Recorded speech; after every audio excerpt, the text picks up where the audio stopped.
Good morning, everybody. This is Diggs. This is another beautiful rainy day out here in the Pacific Northwest. And today we're going to be talking about First Soldier. We're going to talk about kind of my first impressions of the game, whether it's worth it or not for you to check out, and all of the above. So let's go ahead and dig in. Overall thoughts on the game. If you don't have the time to watch this whole video, it's a fun game, but wait for a PC client or wait for an emulator. It's something that's fun to pick up. I played it both on phone and I played it through a controller. So I've used both control sets. They're both somewhat intuitive. I would say the controller is much better. But I could see if you played it a lot on your phone, you could kind of get past the control issues. But overall, I would say I'm really surprised there was no PC client released with it. And probably even more surprising is that it looks like the game was designed to shut off if you try and play it on emulators, which is a huge no-go for me.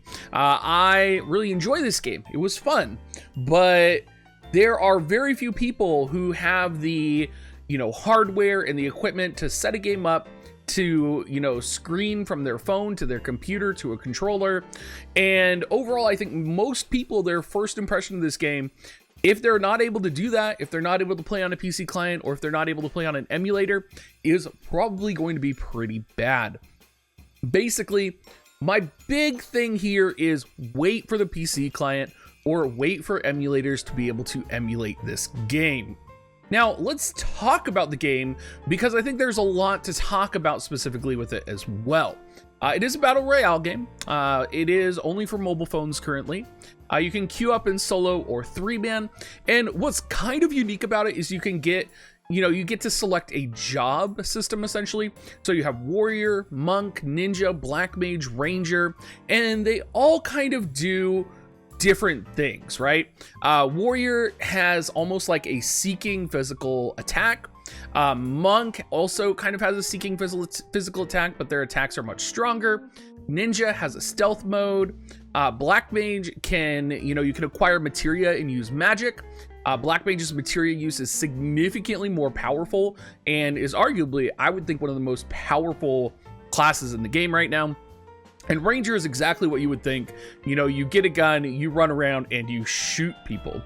As far as I can tell, all the purchases are going to be cosmetic. They can range from music, skins, banners, all of that. I definitely found myself getting excited to purchase like the music that I could listen to. Although oddly enough, while I was playing the game and while I was actually in the game, the music kind of stops. So you have this huge intro to the game, you're thrown into the battle royale mode, and then the Final Fantasy VII music stops because you have to hear for gunshots and footsteps, and it kind of pulls you out of it. You're like, wait, where's the music? That was a big part of it for me. And as soon as you're in the battle royale, it's just gone. It's 100% gone. There's no guild systems. There's a friend system though, which is pretty easy to use. It's pretty easy to find your friends, add them, and to party up with them. I did run a 3-man squad probably over the course of a 2-hour stream with my viewers, and I had no problems. I watched longtime Twitch, for those of you that are familiar with him. He was another War of the Visions streamer. He comes around and does War of the Visions tournaments as well. He was playing in his squad and he didn't have any problems. So the squatting system is actually pretty good. There were some server issues on the first day, but those have mostly been resolved. There is only one map, and it's kind of the traditional under the plate Sector 5 and 7 areas. You will get to see, nostalgic areas like Aerith's Church, and they have actually done it well. You can tell when you walk into Aerith's Church, you can tell the graphical fidelity of the game was increased. You can tell that they wanted to make that area look good, and they absolutely did. The problem, though, with the graphics is kind of everything else looks garbage. So you kind of walk through like this PS1 era world, and then all of a sudden you find yourself in Aerith's Church, and the graphics are significantly better, and you're just like, why isn't it this way across the entire game? Going over the pros and cons, we will talk about the pros first, because I think there's a lot of good things here. And I think, for the first entry into a Final Fantasy Battle Royale, they actually got a lot of things right. The customization with the job class system was really fun. Being able to choose what class, being able to see the different advantages, have a different play style. It definitely, every time you played a different class, it felt like you were playing a little bit of a different version of the game, and that was really enjoyable. And there's an aspect as well when you're going up against opponents or when you're playing in squad play, you know, what's your enemy party composition? You know, is there a mage that's staying at range that's going to obliterate you? Like, you have to learn to figure this stuff out quickly. I will say, though, it did seem a little imbalanced, and it seems like it could use some balancing. This could just be, you know, early, newer player feelings where, like, Black Mage, Warrior, and Ranger felt much powerfuler than Monk and Ninja. But it could be that those are more higher skill classes that people need a little bit more skill to play.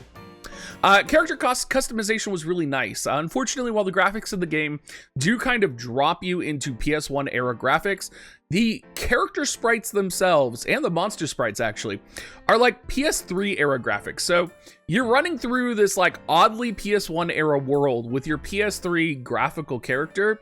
It feels a little bit off, but the customization is pretty cool. When you're going through the menus, when you're able to look at your character, I mean, that's all spot on. You can customize a chocobo, you can raise a chocobo, you know, you can feed your chocobo, right? Your chocobo can have stats, it can attack, it can use, you know, it's really fun. It's fun to be able to customize your chocobo. It's fun to be able to, you know, summon your chocobo, you know, pretty regularly. I was able to summon my chocobo a lot. I was able to ride it. I was able to attack with it. Like, it definitely felt fun in that regard. What I would have liked is I would have liked to be able to shoot from my chocobo. You could even get 2 people on a chocobo if you were playing team play. I wish my teammate would have been able to shoot. As far as I could tell, they couldn't. But that would have been really fun. I would have really enjoyed that kind of. It would have been fun to at least play as a chocobo knight for a while, because I think that's something that we don't, you know, we don't often get chocobo done right, and I feel like the chocobo was done really well in this game, so that was kind of a really good, I think it was a really good thing. Onto the cons, probably the biggest one, there's no PC port. That is just a tragedy. And as far as I can tell, they have intentionally turned emulator support off so that it crashes the game whenever you try and load it on an emulator, which is, you know, I can't say that's for sure what they did.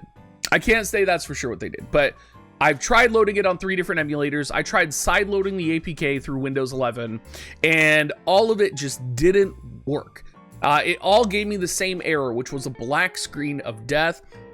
And I feel, you know, in a world where we have like 7 Nights 2 that just came out, where we have Ragnarok Online that just came out, 7 Nights 2 came out with a PC port. 7 Nights 2 is beautifully, you know, graphically wonderful. And you just look at the comparison of quality, the comparison of understanding, and you can kind of see, you know, it seems like Korean mobile developers are ahead of the curve of the Japanese mobile developers, and it really shows, particularly in this instance, just comparing a few of these games to each other. There's been a lot of games that have been coming out right now, and I've been testing a lot of them. You're going to see my 7 Nights review here in a couple days, and honestly, as fun as this game is, 7 Nights 2 is kind of killing it in comparison. Outside of, you know, plunging you into PS1 era graphics, the controls can be difficult for some people. I did not find the controls difficult. I found the controls pretty easy on phone. I thought, you know, being able to tap. What I found difficult were all things that were customizable, like scroll speed and, you know, field of view adjustment and that type of stuff. I found that mostly easy to adjust. Unfortunately, though, I do think the controls will turn some people off. And there were definitely situations when I was playing on controller where I felt like I had a huge advantage over someone who was clearly playing on phone controls, and it felt like that moment where you are much more powerfuler than like a noob player and you're absolutely crushing them. That's kind of the difference between a controller player and a non-controller player. So maybe it's just because people aren't there yet in terms of skill level, but it's really clear when you're going up against someone who's not using a controller and when you go up against someone who is. There are monsters scattered throughout the world, and there is a level up system involved. And I found that system to be not fully fleshed out. They want you to have like an RPG experience, right? They want you to level up your character as you're playing the game. They want you to kind of increase your ability because each class gets a single ability. So you can level up and get that up to level 3. You can enhance your attack powers. And it didn't really work for me for a variety of reasons. The monsters all have static spawn locations.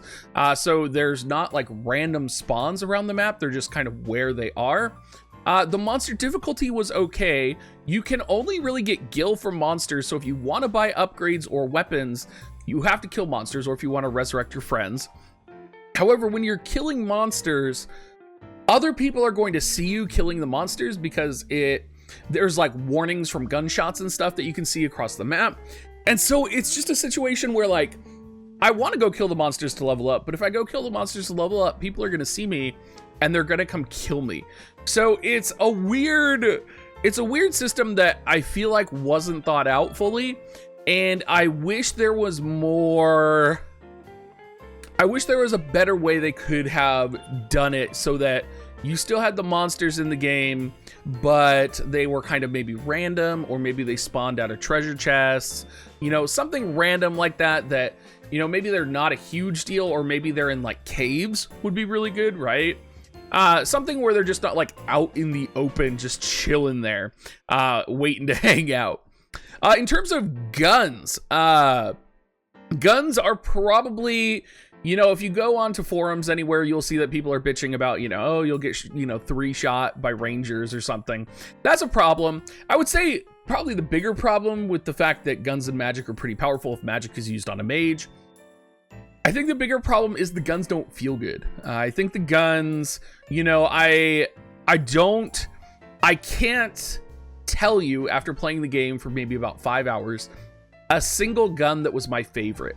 And usually when you play these types of games, when you're playing a game with a gun, you have a gun where you're like, oh, I fucking got that gun. You know what I mean? Like, oh, it's that gun, right? Like you're hyped, you're ready, you're excited to get that gun. And I just didn't get that. I didn't get that feeling. I found what gun worked the best for me, and that was the gun that I used. But it wasn't like, oh man, I gotta go search this gun, right? I didn't find like rocket launchers, or, you know, they were kind of just all like SMGs, machine guns, LMGs, you know, sniper rifles. It was just kind of all the same. And it could have really benefited from having a little more diversity, I think. Finally, there are vehicles in the game, and the vehicles aren't very fun. I mean, they could have been a lot more fun. They're just not fun. The vehicle controls are a little janky when I was using them. The motorcycle was pretty cool, but I still didn't feel like Cloud when I was on it. Not that you're supposed to feel like Cloud, but I would have liked to have felt a little bit like Cloud. And then, of course, the chocobos were much more fun than any of the vehicles, and you could argue that a chocobo was a vehicle. So that was kind of my overall impressions. I think the biggest thing is to just wait until either they give a PC client or they launch emulator support. It's really a game that needs to be played with controller, and it's really a game that would benefit from being played on PC. And I just don't understand, you know, the thinking behind Square Enix and kind of what they're doing releasing this game. Like, this game could have released on PC with like mildly better graphics, and it would have been absolutely good. It would have been wonderful. It would have been a fun pick up and play game. But now it's just kind of, you know, crashing and burning, I would say. So hopefully it picks up. Hopefully they release a PC client or emulator support. But that's kind of my first impressions. Hopefully you guys saw the gameplay. If you haven't, you can look at my live streams over the last couple of days. I did play some, and I had some fun. I enjoyed it. But yeah, guys, thank you so much for watching, and I hope you guys have a great rest of your day.